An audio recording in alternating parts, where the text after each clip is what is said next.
آپ بھی سوچیں کبھی کہ عرس میں آپ حضرت میاں صاحب کے پاس حاضری کے لیے آتے ہیں،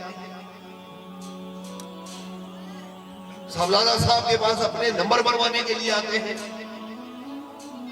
صاحب دربار کے پاس صرف اپنی مرادوں کی دعائیں کرنے کے لیے آتے ہیں۔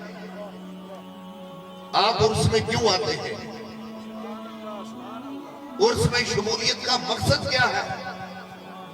کہ آپ اپنے بچوں کا، اپنے دفتر کا، اپنے کاروبار کا، اپنے خاندان کا وقت چھوڑ کر یہاں پر اتنے دن سے آپ آ کر بیٹھے ہوئے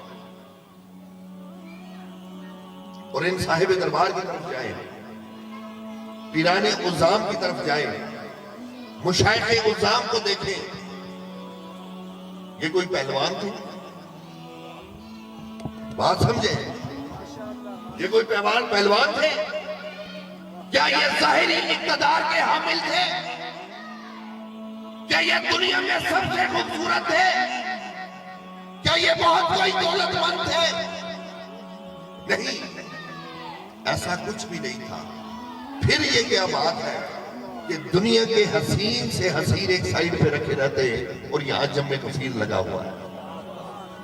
پھر یہ کیا بات ہے کہ طاقتور سے طاقتور اکیلا کھڑا ہوتا ہے اور ایک اللہ کا فقیر مانگنے والا اپنے ساتھ ہجوم لے کے چلتا ہے۔ پھر یہ کیا بات ہے کہ خود مانگ کے کھانے والا ہزاروں کو کھلاتا ہے اور جس کے گھر بار میں دولت کا سامان ہوتا ہے وہاں کوئی شخص نظر نہیں آتا۔ آؤ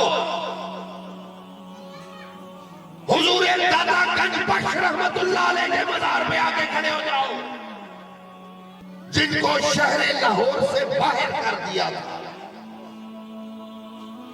فصیل لاہور سے باہر، کہ یہ فقیر ہے، اس کو نکالو شہر میں سے باہر، اور وہاں ڈیرا ڈالا، ایسا ڈالا کہ چاروں طرف لاہور آباد ہو گیا۔ دوسری طرف آؤ، انارکلی کے پیچھے ایک گلی میں قطب الدین ایبک جو پورے صغیر کا شہنشاہ تھا، اس کے دربار کا دروازہ کھولنے والا بھی کوئی نہیں مل رہا۔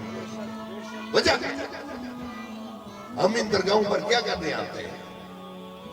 ان کی خوبصورتی کی وجہ سے یہ خوبصورت ہے، ظاہراً یہ خوبصورت نظر نہیں آئیں گے، لیکن جب ان کے فضل و کرم سے، ان کے فیض سے آپ کی دل کی نگاہ روشن ہوگی تو آپ کو پتا چلے گا کہ دنیا کے حسین ترین سے ان کی نسبت ہے، ماشاءاللہ، سبحان اللہ، ماشاءاللہ، اس سے نسبت ہے کہ جب وہ اقصا میں آتا ہے تو یوسف کہتے ہیں کہ اب میرا حسن کوئی حیثیت نہیں رکھتا۔ یاد رکھیں، ہم ان درگاہوں پر آتے ہیں، اب میں بھی ایک درگاہ کا خادم ہوں، اس کی سجادگی کی ذمہ داری میرے ذمہ بھی ہے، مجھے بھی پتا ہے۔ ایک آگے کہتا ہے جی جنت توڑیاں نہیں گال سکتے، کاروبار نہیں، وہ جی کاروبار نہیں چلتا، کیسے چلے گا آپ کا کاروبار؟ آپ نے تو نماز فجر ہی نہیں پڑھی۔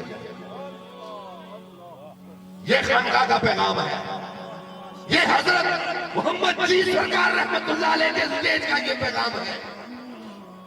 خانقاہوں پہ تو ہم بہت جاتے ہیں، نیازیں بھی پیش کرتے ہیں، دعائیں بھی کرواتے ہیں، ہم بھی رٹی رٹائی دعائیں کر لیتے ہیں، آپ بھی آمین کر کے واپس ہو جاتے ہیں۔ لیکن یاد رکھیں، جب آپ کسی عرس میں آئیں تو پتہ چلے کہ آپ عرس سے واپس جا رہے ہیں، نہ صرف آپ کا دامن بھرا ہوا ہو بلکہ آپ کا دل بھی پر نور